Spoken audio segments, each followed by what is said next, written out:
Good evening. Rashida virtual class में आप सभी लोगों का स्वागत है। बाल मनोविज्ञान का बहुत ही इम्पोर्टेंट टॉपिक के विषय में आज मैं आप लोगों से चर्चा करने वाली हूँ। डेवलपमेंट और ग्रोथ यानी विकास और वृद्धि। बालक के विकास की प्रक्रिया जन्म से पूर्व गर्भावस्था में ही प्रारंभ हो जाता है। यानी कि बालक जब गर्भावस्था में होता है उसी समय से उसका विकास होने लगता है। जन्म से शैशवावस्था, बाल्यावस्था, किशोरावस्था, प्रौढ़ावस्था क्रमशः वो अनेक अवस्थाओं से गुजरता है। इन अवस्थाओं से गुजरकर उसका शारीरिक, मानसिक, सामाजिक और संयोगात्मक विकास होता है। गर्भावस्था से लेकर मृत्यु प्राप्त करने तक विकास का क्रम चलता रहता है। परिणाम स्वरूप व्यक्ति नवीन विशेषताएं एवं योग्यताएं प्राप्त करता है। सबसे पहले मानव विकास का अर्थ को हम समझते हैं। मानव विकास को समझने के लिए ये समझ लेना जरूरी है कि इसमें दो शब्दों का समावेश होता है, अभिवृद्धि और विकास। सामान्यतः लोग विकास को, अभिवृद्धि और विकास दोनों को एक ही समझते हैं, पर ऐसा नहीं है। अभिवृद्धि अलग है और विकास अलग है। जब बालक के वृद्धि लंबाई, आकार, अनुपात में होता है तो हम उसे अभिवृद्धि कहते हैं, और जब उसके व्यवहार में वांछनीय परिवर्तन होता है तो उसे हम विकास कहते हैं।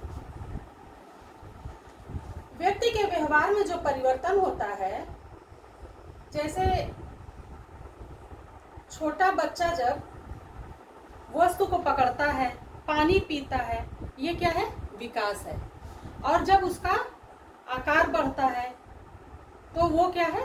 वृद्धि है।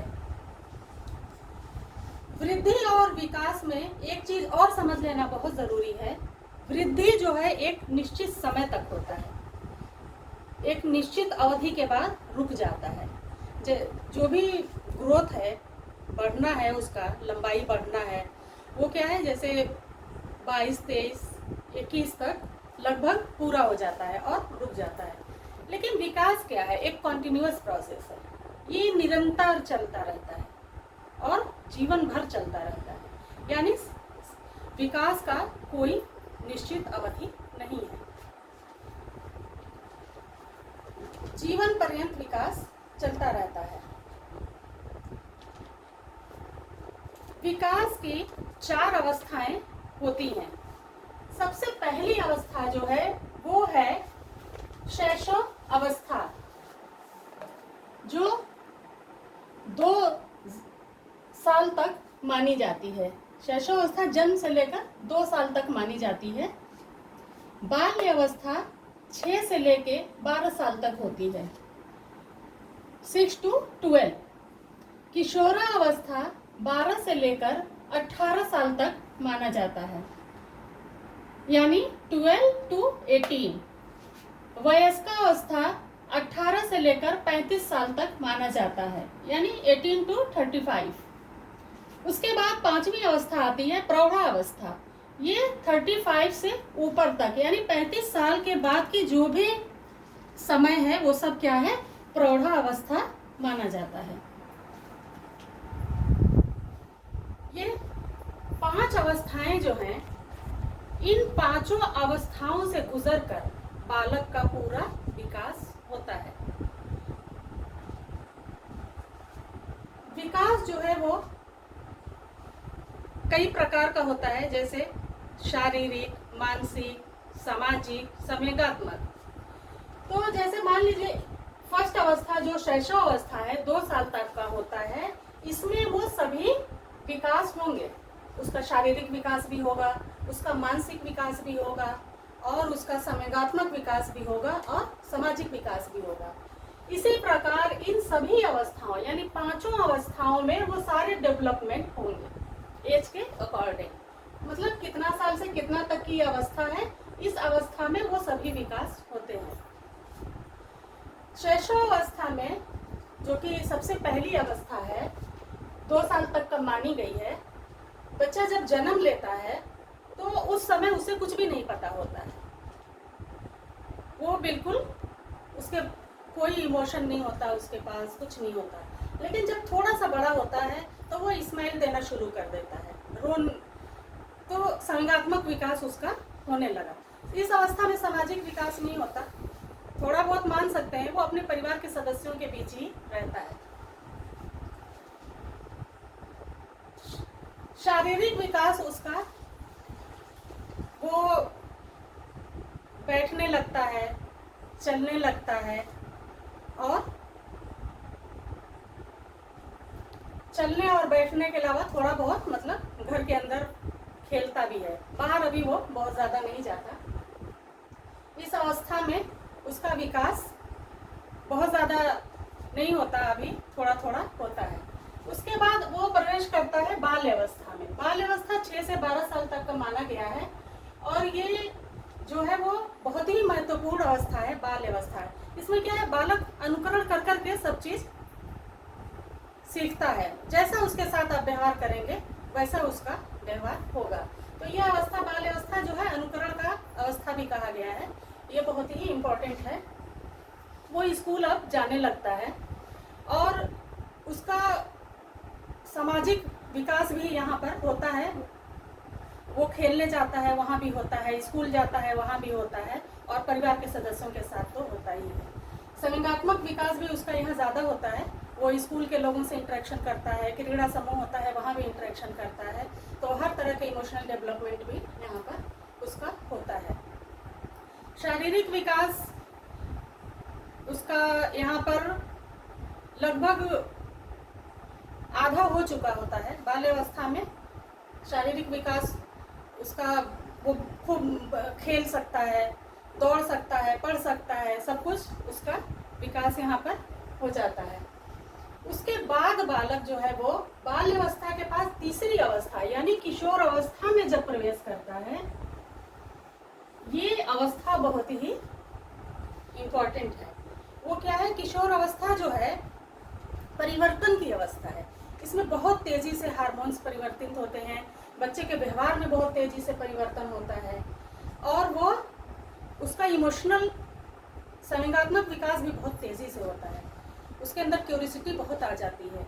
इसलिए स्टैनले हॉल ने इस किशोरा अवस्था को तूफान की अवस्था भी कहा है, क्योंकि हर चीज बहुत तीव्र गति से होता है इस अवस्था में। सबसे ज्यादा जो तेज होता है वो संवेगात्मक विकास होता है। उसके अंदर जानने की इतनी ज्यादा क्यूरियोसिटी हो जाती है हर चीज को, और थोड़ा वो इसमें अगर वो चीज़ों को नहीं समझ पाता है और जान पाता है, उसको थोड़ा चिड़चिड़ापन भी आ जाता है। तो इस समय जो है वो माता पिता के व्यवहार की, मतलब उचित व्यवहार की बहुत आवश्यकता होती है। उसको इमोशनल सपोर्ट की बहुत ज़रूरत होती है कि उसको जो भी क्यूरियोसिटी है या जो भी वो जानना चाहता है, तो हम उसको बताएं, समझाएं।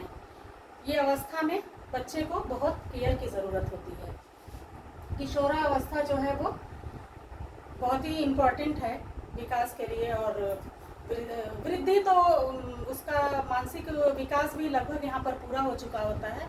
वो तार्किक क्षमता उसके अंदर बहुत ही ज़्यादा आ जाती है, हर बात में वो तर्क करता है और हर चीज़ को जानने की चेष्टा करता है। तो इस अवस्था में बच्चे को बहुत ही संभालने की ज़रूरत होती है। उसके बाद वो प्रवेश करता है वयस्का अवस्था में, 18 से 35 साल तक जो माना गया है। इस अवस्था में बालक, अब उसके व्यवहार में थोड़ी स्थिरता आ जाती है। जो पहले वो बहुत ही चिड़चिड़ापन था, बहुत तीव्र गति से उसका इमोशनल विकास हो रहा था, अब थोड़ी उसमें स्थिरता आ जाती है। यहाँ पर भी उसका विकास होता है और सामाजिक विकास उसका अब बहुत ज़्यादा होता है। वयस्का अवस्था में उसका सामाजिक विकास का दायरा खासतौर से बहुत बढ़ जाता है। अब वो लगभग 22-24 साल तक उसकी पढ़ाई लिखाई पूरी हो चुकी होती है, तो वो अब वो कहीं कुछ कर रहा होता है, तो उसका सामाजिक दायरा बढ़ जाता है। अब वो वहाँ भी लोगों से मिलता है, घर के लोगों से भी मिलता है, तो उसका इंटरेक्शन बहुत बढ़ जाता है। सामाजिक विकास यहाँ ज़्यादा होता है उसका। मानसिक विकास तो उसका पूरा हो चुका होता है। और दूसरे प्रकार के मानसिक विकास क्रियाओं को जैसे वो कर कर के अब खुद भी अपना सीखना शुरू कर देता है, तो उसका मानसिक विकास जो है अब क्रियाओं को खुद करने पर भी बहुत डिपेंड करता है। अगर वो चीज़ों को करता है और सीखता है तो मानसिक डेवलपमेंट भी होता है। उसके बाद वो प्रवेश करता है प्रौढ़ावस्था में। प्रौढ़ावस्था 35 साल से ऊपर की मानी गई है। 35 साल से ऊपर की जो भी अवस्था है वो प्रौढ़ावस्था है। प्रौढ़ावस्था में जो है उसका शारीरिक विकास जो है वो नहीं होता है। हाँ, थोड़ा उसके भार में परिवर्तन हो सकता है, यानी मोटा या दुबला हो सकता है, ये बस इतना ही परिवर्तन होता है। और इमोशनल संवेगात्मक विकास में बहुत ही स्थिरता आ जाती है। अब वो बहुत समझदार हो जाता है युवक। और इमोशनल विकास जो हो चुका है अब उसमें स्थिरता होती है। अब वो अचानक जैसे चिड़चिड़ापन नहीं आएगा उसको, वो चीज़ों को समझने लगता है, उसके अकॉर्डिंग वो अपना व्यवहार करता है। प्रौढ़ावस्था 35 साल के ऊपर की जो अवस्था है, इसीलिए इसको स्थिरता का भी काल कहा गया है। अब यहाँ पर हर चीज़ में स्थिरता आ जाती है और उसका विकास उन 5 अवस्थाओं से गुजरकर पूरा हो जाता है। तो मनुष्य बालक जो जन्म लेता है तो इन 5 अवस्थाओं से गुजरकर उसका विभिन्न प्रकार का विकास यानी शारीरिक, मानसिक, सामाजिक, संवेगात्मक विकास होता है। ये जो मैंने आपको 4 अवस्थाएं बताई हैं, ये 5 अवस्थाएं जो बताई हैं आपको, ये बहुत ही इम्पोर्टेंट है। परीक्षा में इससे बहुत सवाल पूछे जाते हैं। कोई भी अवस्था आपको दे दी जाती है और कितना से कितना साल इसका पीरियड क्या है वो आपको बताना होता है। तो ये सारी अवस्थाएं और कितना से कितना साल इसका पीरियड है, ये बहुत ही इम्पोर्टेंट होता है। एग्जाम में अक्सर इससे सवाल पूछे जाते हैं। बाल मनोविज्ञान का वृद्धि और विकास, ग्रोथ और डेवलपमेंट जो है बहुत ही इम्पोर्टेंट माना गया है। हमारा जो आज का वीडियो है, अगर आपको पसंद आया तो आप प्लीज़ इसे लाइक और शेयर ज़रूर करें, और जिससे हमारे मनोबल को बढ़ना, मेरे मनोबल को आप बढ़ाएं। और हमें आगे इसी तरह के मैं आपके लिए वीडियो बनाती रहूँगी। मेरा ये छोटे छोटे वीडियो बनाने का मोटिव ये है कि बहुत ही कम समय में सारे कॉन्सेप्ट्स लगभग आपके क्लियर हो जाएं, ताकि एग्ज़ाम में किसी भी तरह का क्वेश्चन आपको जब पूछा जाए, अगर उसको घुमा करके भी पूछा जाए तो आपको उसका आंसर देने में कोई भी प्रॉब्लम ना हो। नेक्स्ट वीडियो में मैं आपसे फिर मिलूँगी। आज का हमारा टॉपिक समाप्त हो चुका। Thank you.